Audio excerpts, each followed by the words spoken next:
Welcome to Whole Lot of Wolves, episode 17 of our second season. We're your hosts. I'm Joshua Buckley. And I'm Paul LePage. And the theme of having a new guest join us from a recently inaugurated official supporters club continues this week. We'd like to welcome Trevor Railey in California. He heads up SoCal Wolves. How's it going, Trevor? Hey, it's going great. Thanks for having me, guys. Yeah, of course. Our listeners always appreciate hearing about how your support came about. So why don't you go ahead and share your story about how you became a Wolves supporter?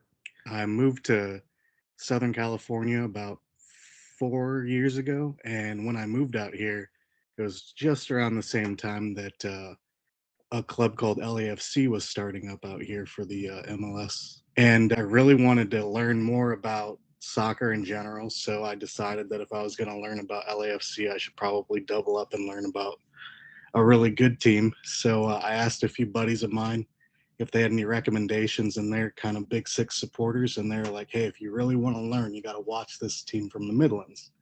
I'm like, who's that? And they're like, oh, Wolverhampton Wanderers. I'm like, oh, that sounds like an interesting group. Let me check them out. And I just fell in love with the community, the group. The squad is awesome. I was a big fan of Nuno, really enjoyed his philosophy and the way that he looked at the game and looked at life. And I just really got I guess I caught the sickness and have not turned back since. So, what's been like your favorite game that you've seen, and who's your favorite player? My favorite game that I saw was the Manchester City or the 2-0 win. Adama took over in the last couple minutes of the second half. Mm-hmm. And the reason why was just because it was one of those slogging games, and then all of a sudden you just caught lightning in a bottle twice. And I just remember watching the celebrations, and there's a photo of Adama just with this primal roar, and that the Wolves Instagram definitely threw out there a couple times. And it was just one of those things where I was like, okay, this reminds me of why I love sport and why I love watching the progression of these guys. Because, Adama's he's always had the talent, he's always had the speed, and it's just the finishing was always the thing that kind of troubled him. And it was fun to watch him finish. Paul says that was his favorite week ever as a Wolves fan. Isn't that right, Paul? Yeah, we'd won at Besiktas on the Thursday in the Europa League. So just to have my team, little old Wolves, playing in Europe, beating a recognised name on the Thursday, and then going to Manchester City, the dominant Manchester City, everyone wrote us off. Yeah, we really dug in, we played well, and we come away with a win. Yeah, that it's genuine up there. It's the best week of my Wolves support in life. Who's your favorite current player, Trevor? I'm a big fan of Nelson. Really? Yeah. Okay, let's hear why. So I like Nelson Semedo just because I think he's clean on the ball. I think he does a lot of great stuff in the attack, and he's getting better on defense. And I know that a lot of people give him stick for his defense, but I feel like he's been doing a little bit better this season. And I think that the great ones recognize what they do well, and they get better at what they don't do well. And I think that he's starting to recognize that, and he's starting to put a little bit more work on the defensive side. So that's why I like him. Just I appreciate noticing your flaws and trying to work them out. It's an interesting choice, but I like how you had a backup for that. So that's good. All right, guys, let's get into it here. Talking about Saturday's game against Norwich. Paul, I tried to tell you, I just had a feeling it wasn't going to be pretty. And it wasn't. They'll draw, not your 4-0 draw. Yeah, that's true. Yeah, to me, I just felt like for weeks that this was a performance that was coming against Norwich. What did you think? It did have a somewhat of an air of inevitability about it, which is disappointing. And again, the trying to get this monkey off our back when it comes to those types of opponents away from home, that even tail end of Nuno's tenure and now Bruno, it's still the same, that we can't get a foothold in those types of games and really exert our superiority, which on paper, player to player, side by side, we should be beating teams like Norwich. But I will say there's probably some naivety to think that you are going to go to a place like that. Crappy weather, all of the factors against us, the new manager bounce on their side. So yeah, somewhat being naive to think that you're going to turn up and steamroll a team in the Premier League. But it just seems like there's a pattern set in that for whatever reason we set up differently away from home versus playing at home. It doesn't work. It's not working away from home. And there doesn't seem to be a plan B to try and correct it at any point, be it a sub, be it in a change of shape, be it something like that, which again, it had parallels to me like the Crystal Palace game, that if they were a better finishing team, we'd have lost on Saturday. And we were losing that game on Saturday. We were inferior because it was in the middle of the park. We were getting overrun. The most opportunities that we had were coming from the flank. So when the ball was getting spread out and Semedo and Outnuri, they were finding space, especially in the first half, space time to attack, yet nothing came off. And there was never anyone in, near or around Raul, no types of partnerships forming up front. So when you play with three attackers away like that and two of them are completely isolated for large chunks of the game, like Trincao and Wang Word, then it's going to be a struggle. And if simple old Paul can see that in those types of games, you stick an extra midfielder in, you play two up top, maybe you go back to that Manchester City game where you finished the game with Raul and Trevor. Oh, and hey ho, that seemed to work, didn't it? It's those types of games that just seem to be crying out for a more compact team. That if you are going to go defensive, set up in a way that you can go defensive, but hit them on the break and have some tools to do so. It doesn't seem like we've got that at the minute when we're away from home against a team like Norwich. What were your thoughts about the game, Trevor? So it's predictable at this point, right? And unfortunately, it feels like Groundhog Day a lot of the times because, like Paul said, when we do see these teams that are towards the bottom of the table, that's where our level of play is. So going into it, when they were talking about the weather and all that stuff, I've accepted the fact that it might be a little ugly. And lo and behold, it was. And I'm looking at the stats, and it's just interesting because Wolves hold possession 57% of the time, but they only took 5 shots and only 2 were on target. Whereas Norwich had 43% of the percentage, took 14 shots, 4 of which were on target.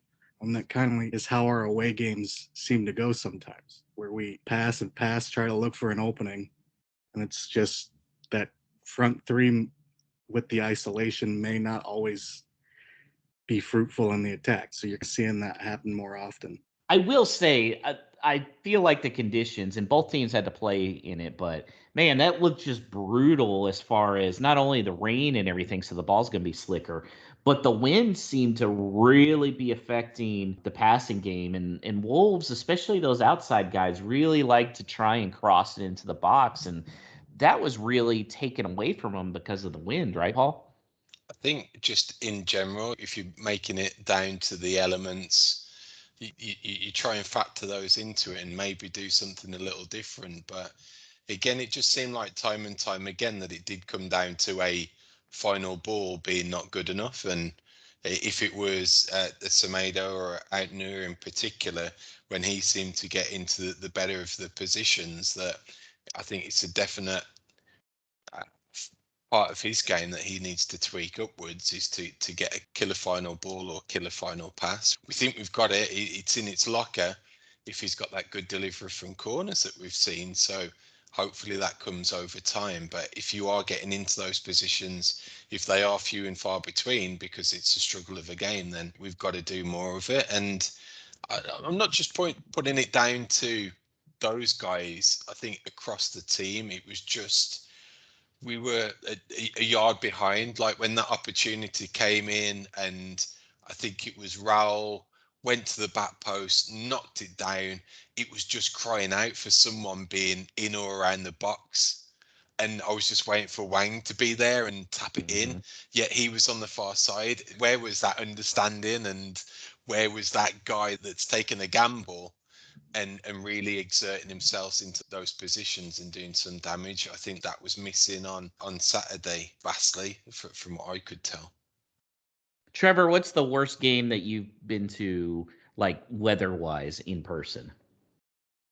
Worst game weather-wise in person. I think we might have had a monsoon here at the bank in the random times that it rains in Southern California. I'm pretty sure that we had a rainy game and it was miserable. What about you? I went to a Cubs home opener back in 2003. It was the Cubs versus the Pittsburgh Pirates, and it was like 30 degrees, which was already bad enough, but then there was Oof. about 30 or 40 mile an hour wind blowing off the lake up the field, and we were in the right field side, and there's a chain link fence right behind it, so it was just like a freaking wind tunnel. That was as miserable I've been. But that game, what mad respect for English fans that sit there through that nasty crap. Paul, how many games like that did you sit through? It's not necessarily that. I don't know whether you saw in the lead up to the game, that's in East Anglia, which is on the east coast of England, but most of the Wolves fans leaving from the Midlands, a ton had coaches cancelled or delayed or got stuck because of heavy snowfall getting out to travel. So it would have been an absolute nightmare on Saturday for that 3,000 to make that trip over there, because it's not the easiest place to get to at all, either by road or rail. It's a right pain to get to. So yeah, it is you do have to factor that into it when you get these November, December, January, February games, that you've really got to watch the logistics, watch the weather and everything. Did you see the news story today about that couple from Dallas who travelled to Burnley to watch Spurs?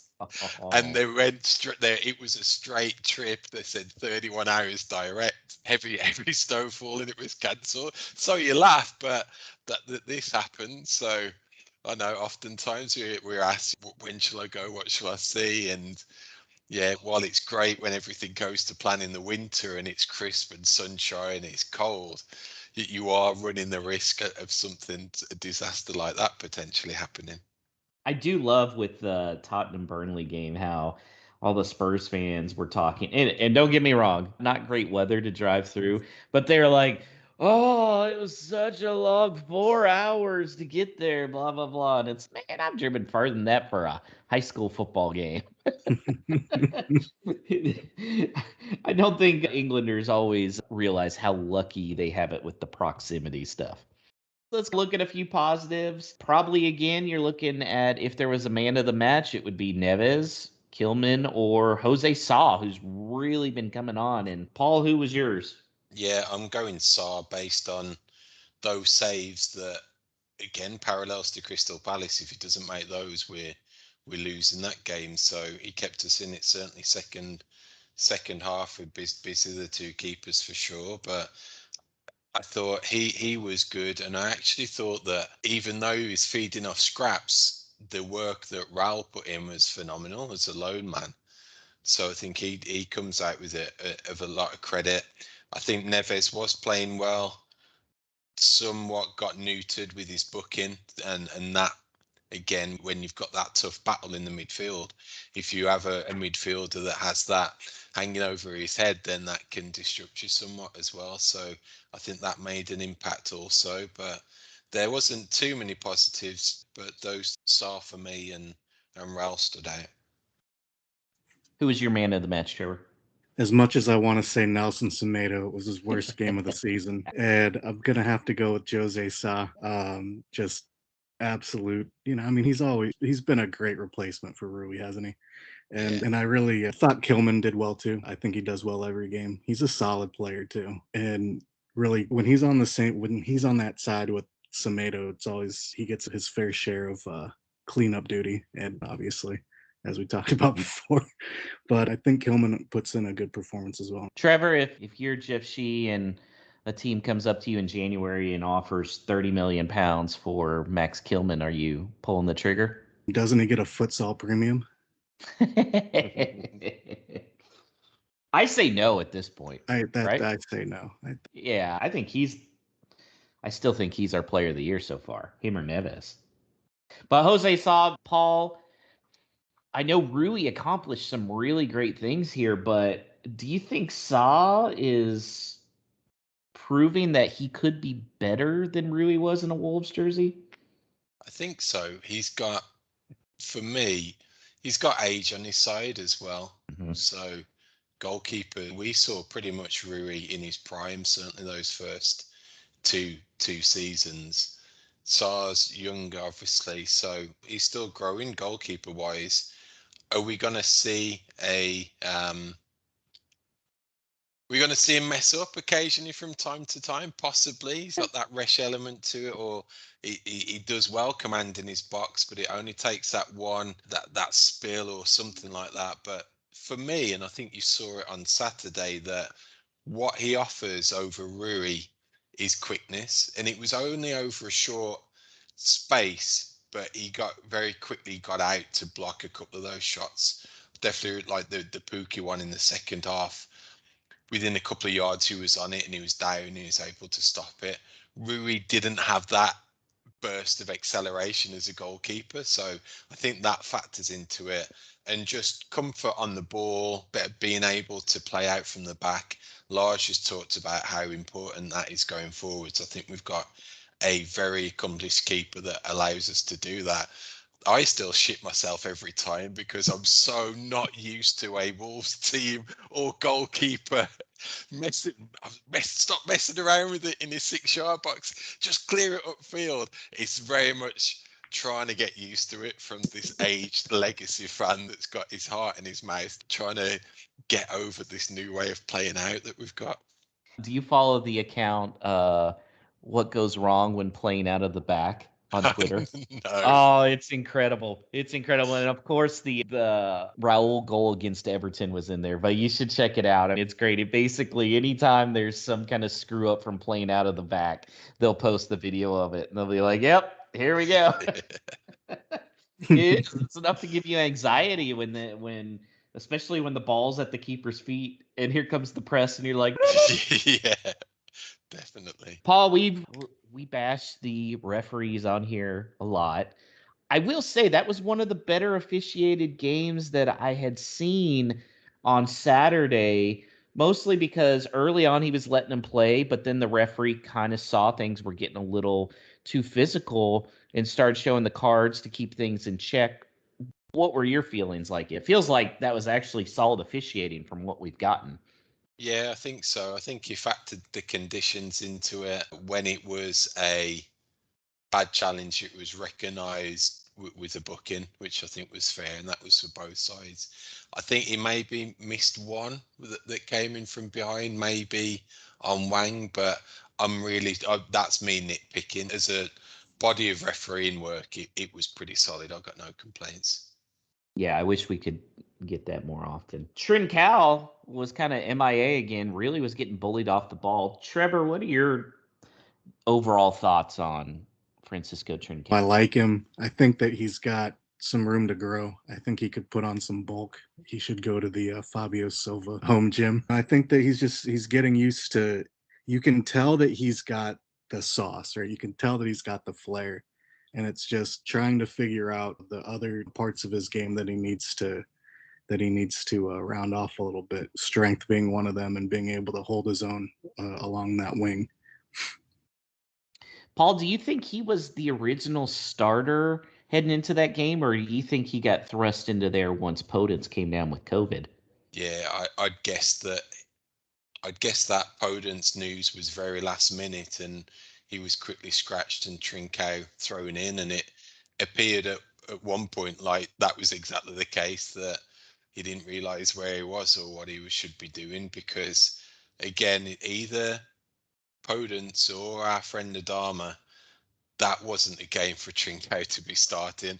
I think he's great. I think he's got a very high ceiling, but as to what Trevor just mentioned, there's a lot of parts that have to come together over a period of time for Trincao to be starting away at Norwich in a forward three and doing some damage, where if it was little Daniel Podence in and out between the lines, dropping deep, pushing on, being a pain, finding some of that width that was there, I think that was a game that was probably ready-made for Podence. How did you like the fact how they used Adama? I mean, they brought him out a little bit earlier than normal, which I thought was good, and put him in for Trincao. But then they moved him to right wing back when they brought out Nelson Semedo. Well, did you understand that move?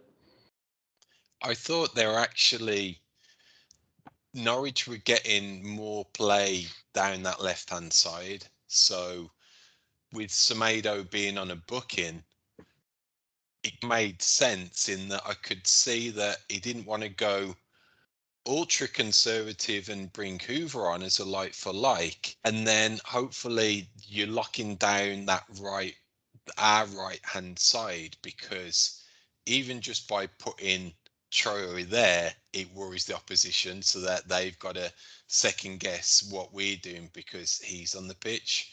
But again, it's not like he's really coming in and having that opportunity to dictate a game, either positionally because he's playing there, or length of time, and it's still a short amount of time to get into the game. And I don't know about Traore. Everyone goes on about his explosiveness and what he can offer. It always seems to me that he actually grows into a game. So when he starts, it slowly accumulates and it gradually builds and grows into it. Whereas when he does come off the bench, it's not like a click of the fingers and away we go, and it's Adama at 100%. So I think that factors into it, that it's not just, you're not just switching on Traore and letting him go. You've got to factor that he needs to get into the game, and when you've only got 20-30 minutes, maybe it's not going to be that impactful. Trevor, we talk about Adama a lot on this show, mostly because I run the show. What are your thoughts on Adama? I'm a big fan of Adama's. I think one of the things that is tough is when you have a player like Adama, the want is to feed him the ball and let him work with it. We all know what he can do with the ball. And that's, I feel like with Bruno's team, he wants to have a little bit more balance across the pitch. And I find that when Adama's on the pitch, we defer to him a lot with his speed and his power. And if he's not making great crosses or he's not making great passes, it's kind of fun to watch, but there's no end product, as they say. And that's what kind of is frustrating for me, but I also understand.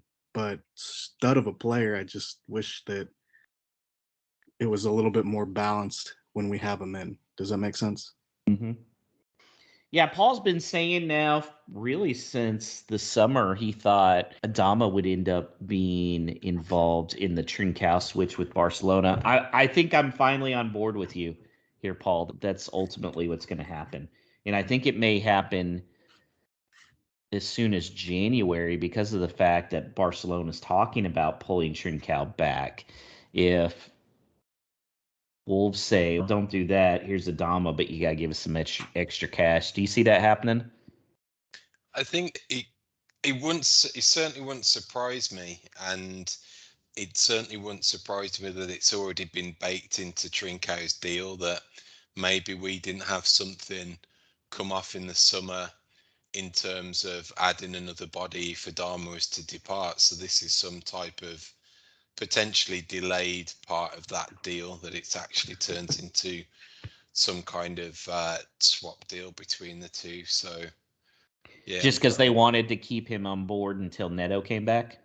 Potentially. I think when you start to line those ducks up in a row, it could be that way, that come January time, you've got a better idea of the attacking pieces that you've got to close out of the season. So if you do have a fully fit Neto back with all of those pieces, that there is then definitely way too many to go around. So someone's off, and out of all of those, Adama's at the top of the list.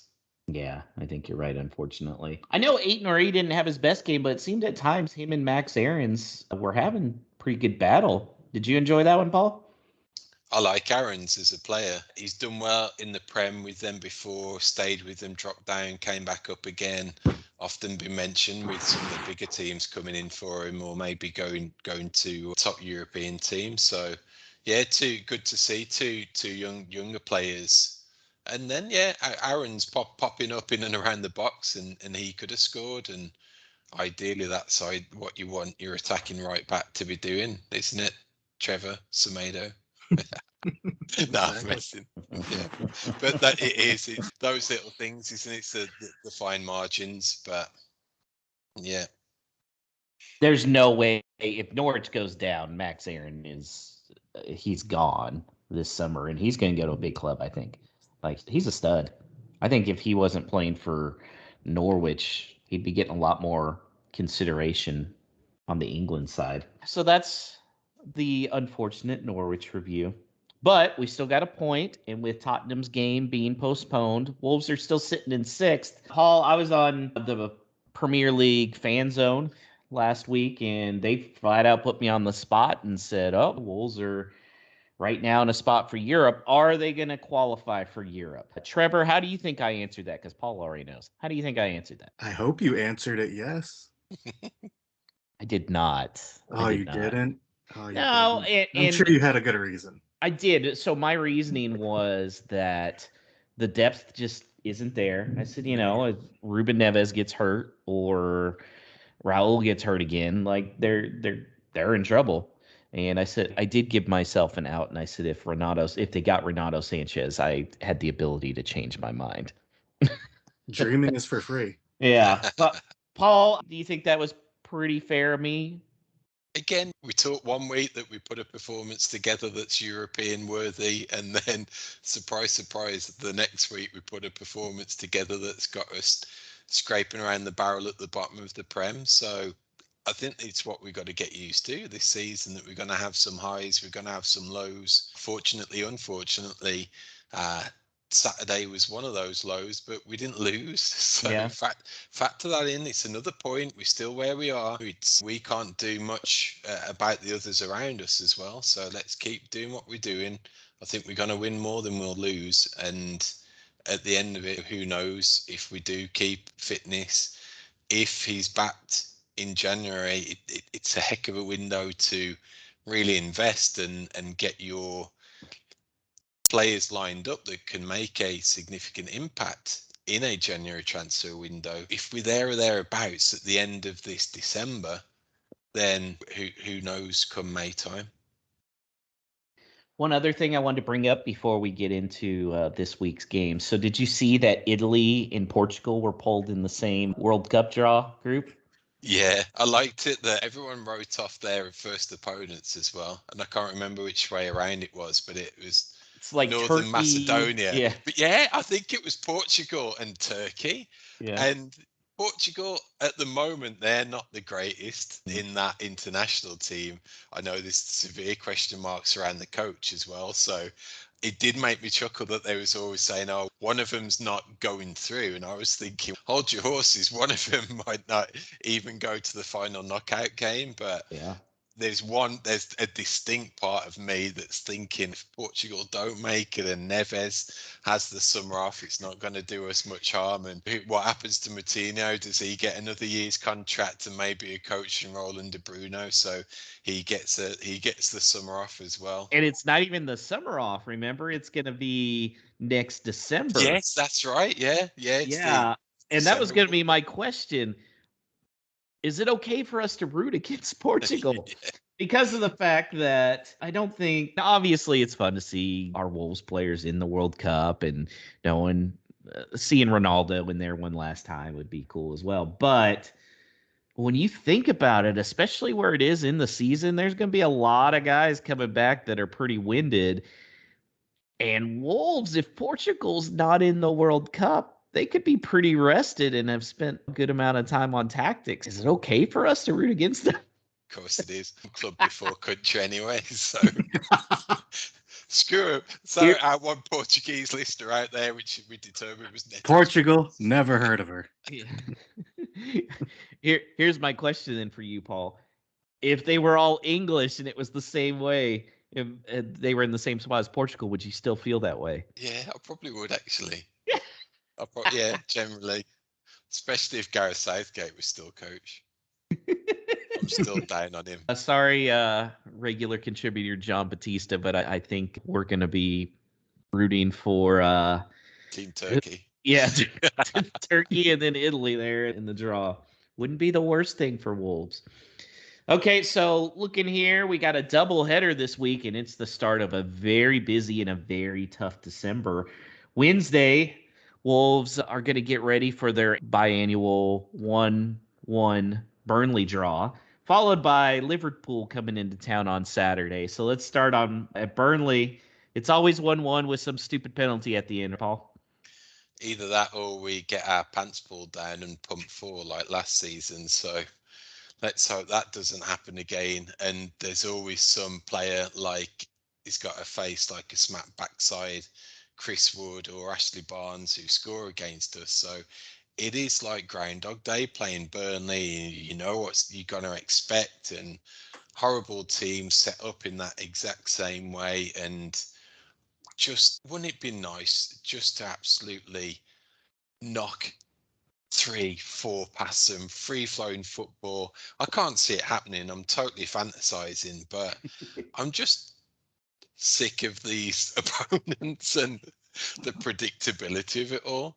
I think the only saving grace is that I think Ashley Barnes was carrying an injury that ruled him out for today, whether that carries on to Wednesday, because I know they've got a couple of suspensions now that carry over, so that knocks their starting 11 because they would have served their bans today. I think it was Tarkowski and Ashley Westwood. So Tarkowski, he's always yeah, a killer for us. yeah, so they're still out. So I don't know. Again, we can bring some positives to it. Hopefully that it's under Molyneux lights. We're playing better at home. If we can play like we did against West Ham, then we should be better than Burnley. So cross fingers and toes and let's see. But you mentioned suspensions, and unfortunately, we're going to be without Ruben Neves. Trevor, how in the world do Wolves replace Ruben Neves? What he does on the field? Obviously, they'll just, I would assume, throw Dendoncker in to the lineup. But how do you replace Neves' production? Oh, so I don't know if this is I love Neves. I don't know if this is sacrilegious. Sometimes I feel like Matinho and Neves are redundant together.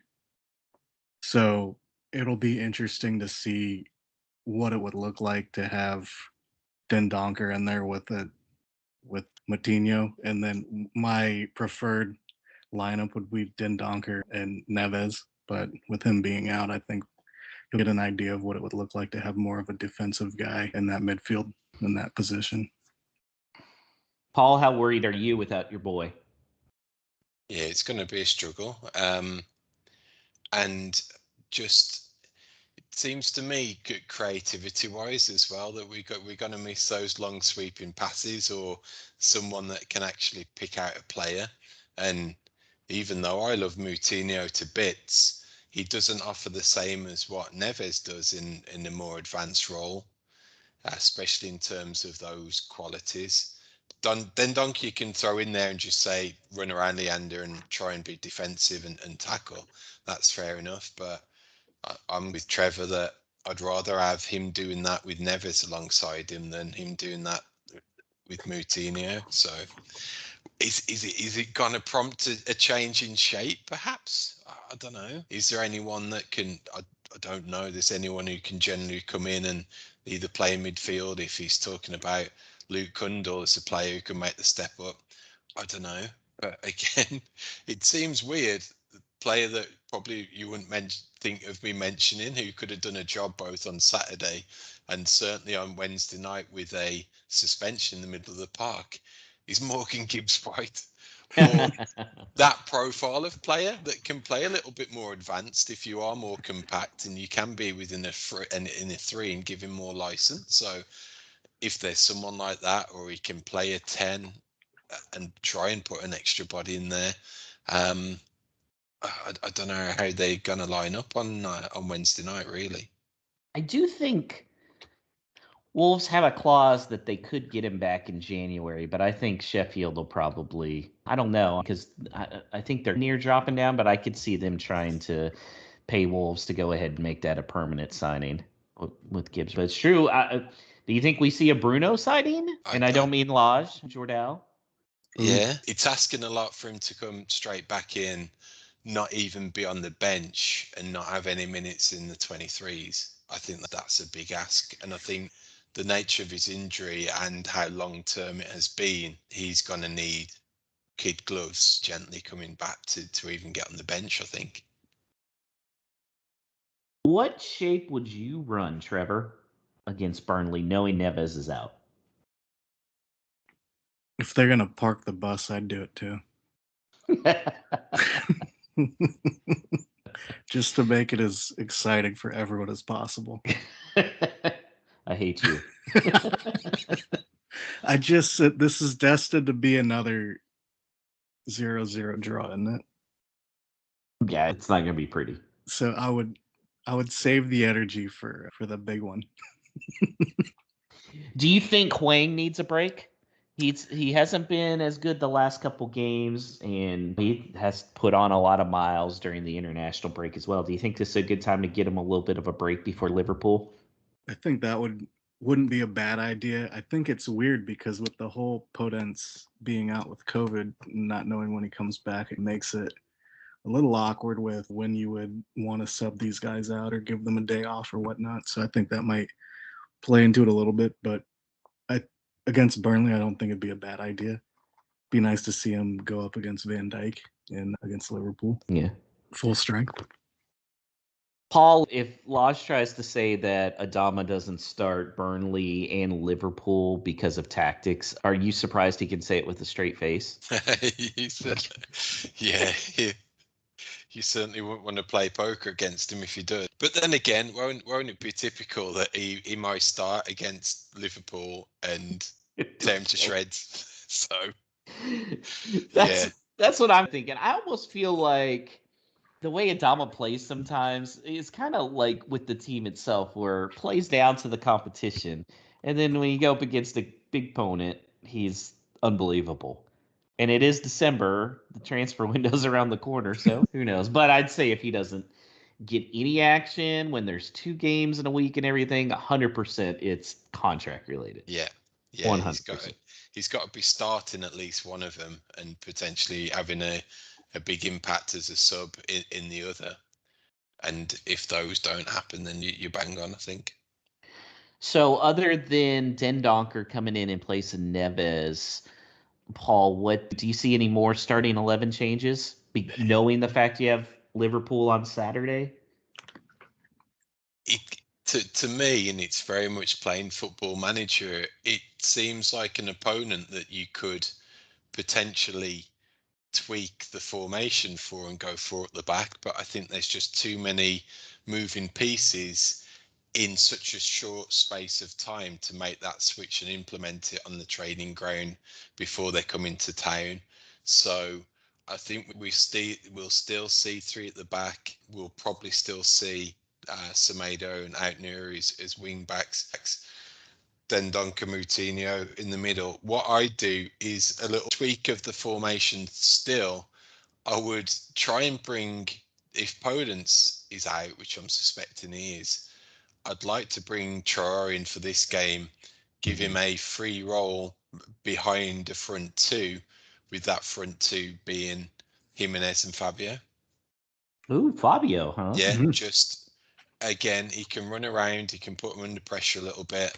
He has got more freshness. We have a small squad, we hear about it enough, so let's put it to use when we have got that opportunity. So I can't see it, but I would like a combative 3-5-2, but I just haven't got that third midfielder unless it's some weird hybrid of Traore as a 10 or behind the front 2, and I can't see that happening.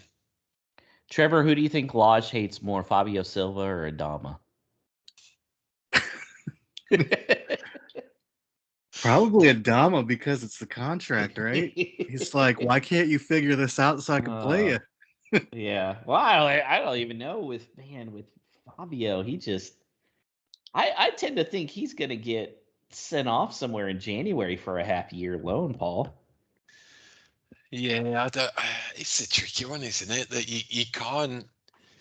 We're not even that team that you buy one of those young players for that you will blood over time and you'll gently ease into it, because we don't go out there and close out a game, and we've never been 2-0 up or 3-0 up after 60 minutes and it being a cakewalk, and you have that license to take Raul off and bring Fabio on and give him 40 minutes or a good 30 minutes at the least. So it is going to come to a point where they have to make a very tactical decision based on his development. Where's he best getting minutes? Where's he best developing?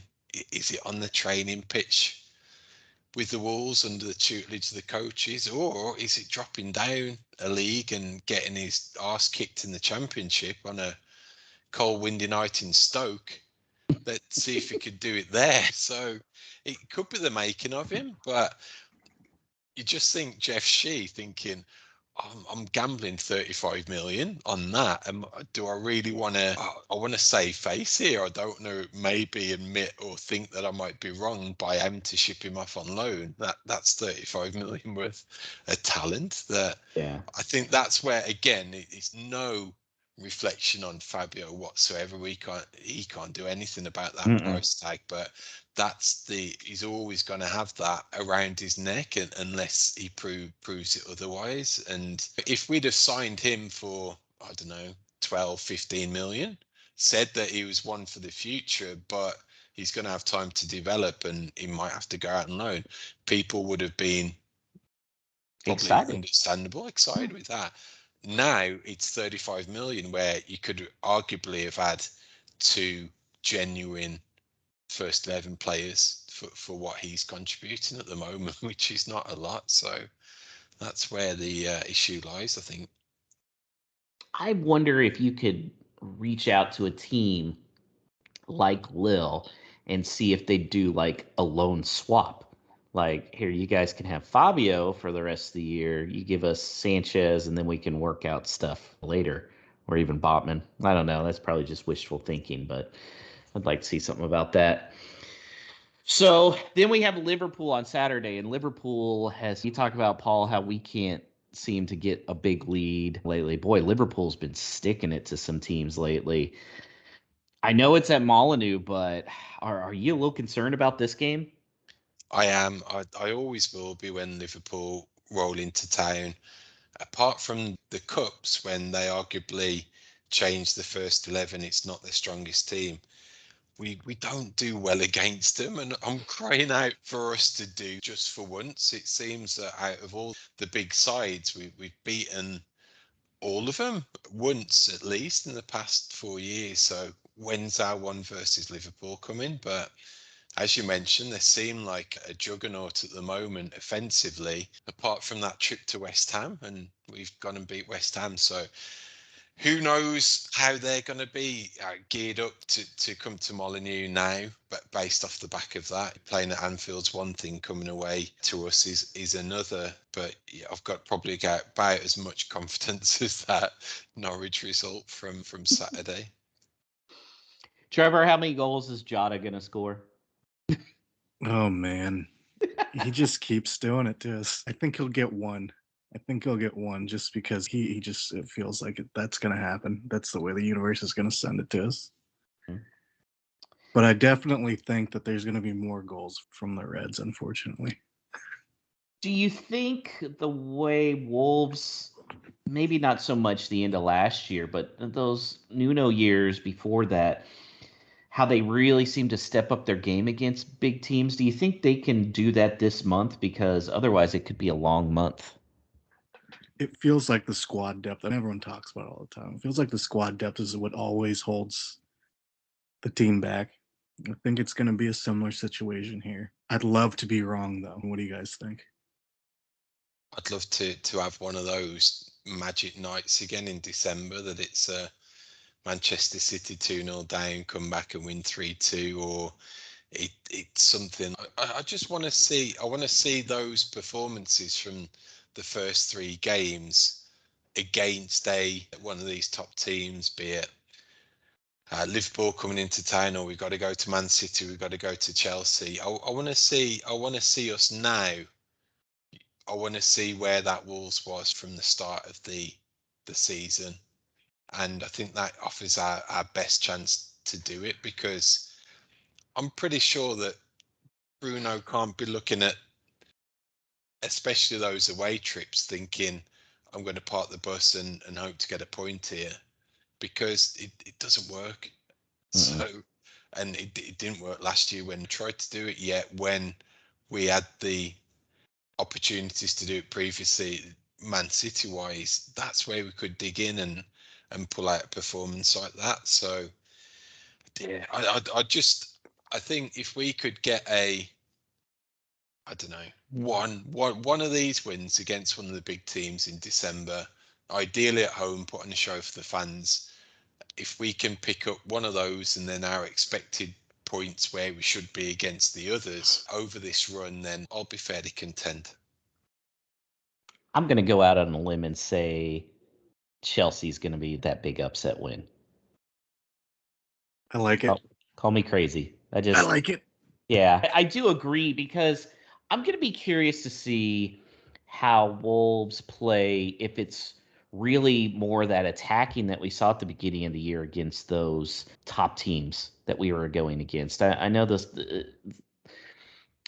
style of play has changed, but it could be changing because of the opponents we're facing. He may really turn up the step on the gas and try and outrun these teams again. I don't know. It's going to be very interesting. So let's look at predictions then here. We're going to start with the Burnley game. Trevor, I'll let you go first. I think you already gave us an idea, but what's your prediction for that game? I think it's going to be 0-0 and a point.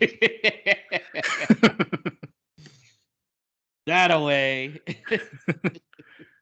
Going out on a limb here. Paul? I've got to go for that 1-1. Oh, that's absolutely what I'm going for too. So 1-1, who's going to get the stupid penalty at the end, which is going to force the PK and tie it up? I think he'll turn into public enemy number 1 again. He'll probably be Cody. And I hate myself saying that. I'm actually, who would it be? I'm going to say Donk. I'm going to say Donk. Because then that'll really be the whole kick in the butt as far as if we had Neves, blah blah blah. Yes, I'm gonna say Donk's gonna be the one that gives it up. Isn't it sad that we can see a penalty given away by so many of our players? What's funny is that year, not last year, but the year before, we actually would have made Europe had us and Burnley not had those 2 respective late penalties. I know the first one, we got the late penalty and we ended up drawing because of it. We're like, yay, a point. And then had the same thing happen to us. If we just would have took the loss in one and gotten the win in the other, we would have been in Europe. Fine margins. It's Burnley. Yeah. I don't think I'll have to worry about making too much of a ruckus when I'm watching it at work this week. Because probably not a lot of action. Liverpool is probably going to be a little different on Saturday morning. Trevor, how you feeling about that? Not great. Not great. I just feel like Liverpool's in form every time we see them, and I just. Do you need a prediction? Do you need a score prediction? Yeah, we need a score. Oh man, 3-1. So at this point, I feel like your friends that were top 6 and encouraged you to become a Wolves fan, they're really dicks to you, right? Not really. Just because I try to explain to them that it's part of the process. You got to go through these events to get where you want to go. Right? I can see them like in the bar. Oh, let's tell Trevor Wolves. That's that. Yeah. I'm trying to be nice to them. Okay, they're terrible. Oh, but we love the squad. Yes. Paul, what's your prediction for this one? This is me going totally crazy again and picking this out of my wildest imaginations. but I think we're actually gonna. I don't think we probably won't, but I've got a weird feeling that somehow we're gonna pull out a 1-0 win against Liverpool. Wow. 1-0. It makes no sense. Don't ask me how. With Jota, their offense, you name it. But I've just got something there is telling me a 1-0 win. Who scores? Wang after I knew you were going to say it. after putting it through Van Dijk's legs and then slotting it past Alisson. I like it. I like it. I think that one's going to be a lot closer than people think, too. I'm going to say 2-1 Liverpool, but I don't think it's decided until the last 10 minutes. I think what we've seen a lot this year where it's 1-1 and then they just keep attacking like Leeds did. I could see something very similar to that. Yeah, I'm going to say 2-1 Liverpool. I wouldn't be shocked if there was a draw, though. I would. Trevor, you are fitting right in, buddy. Just try to bring the positivity here. That's right. So before we leave it as late as a Bruno sub, Trevor, can you please remind the listeners how they can get in touch with you? They can find me on Twitter at Chairman Wolf, and you can find our group Wolves SoCal. So that's at Wolves SoCal on Twitter. And where do you guys usually meet up for the games? So that is a work in progress because the Los Angeles County is pretty big, and it's about 4,000 square miles, I'm told. And what's interesting is we've got Wolves fans in different areas all across the city. What I'm trying to do is I'm trying to figure out what's the most central location for everybody. Right now, that's downtown at Wolf and Crane Bar. Okay. In Los Angeles. But in my mind and with a few of the other guys, we're talking about maybe trying to do a rolling watch if we can as COVID precautions start to be lifted. Hopefully. I'm curious with SoCal Wolves, do you have a lot of Mexican fans? Because we've certainly saw that boost down here in Houston with a very large population from Mexico in this area. And I know LA's very similar demographics. Yep, we've seen a lot of interest from that, and also, like I said before, with LAFC with Carlos Vela, they get a lot of interest with the community as well. So you can see how the makeup of the city has brought more people into it, and with Wolves especially, and Raul, and like I said with Carlos Vela with LAFC, a lot of people are interested these days. So one last thing, Houston Dynamo have a new owner. Hopefully he'll spend money. So when Raul retires from Wolves and comes over to the MLS, who's going to get him? Houston, LAFC, or LA Galaxy? Ooh, it depends on if he likes the beaches or not. If he likes the beaches and hanging out with the stars, he'll be out here with Carlos in no time. Yeah, Galveston Beach isn't really much as a recruiting tool, huh, Paul? Yeah, there's great crawfish in Houston, though, right? Yeah, he might be interested in the crawfish, that's for sure. So, yeah. The barbecue. Yeah. Let's hope he likes some brisket. I'm sure that could be worked into a song as well somehow. That's right. Yeah. So that brings this week's show to an end. Please continue to do what you can in terms of liking, subscribing, and reviewing. A whole lot of Wolves on the podcast platform you find yourself listening to us on. We're going to be back next week to review both of those games, and then it doesn't get any easier as we'll be previewing an away trip to Manchester City after those. So until then, up the mighty Wolves.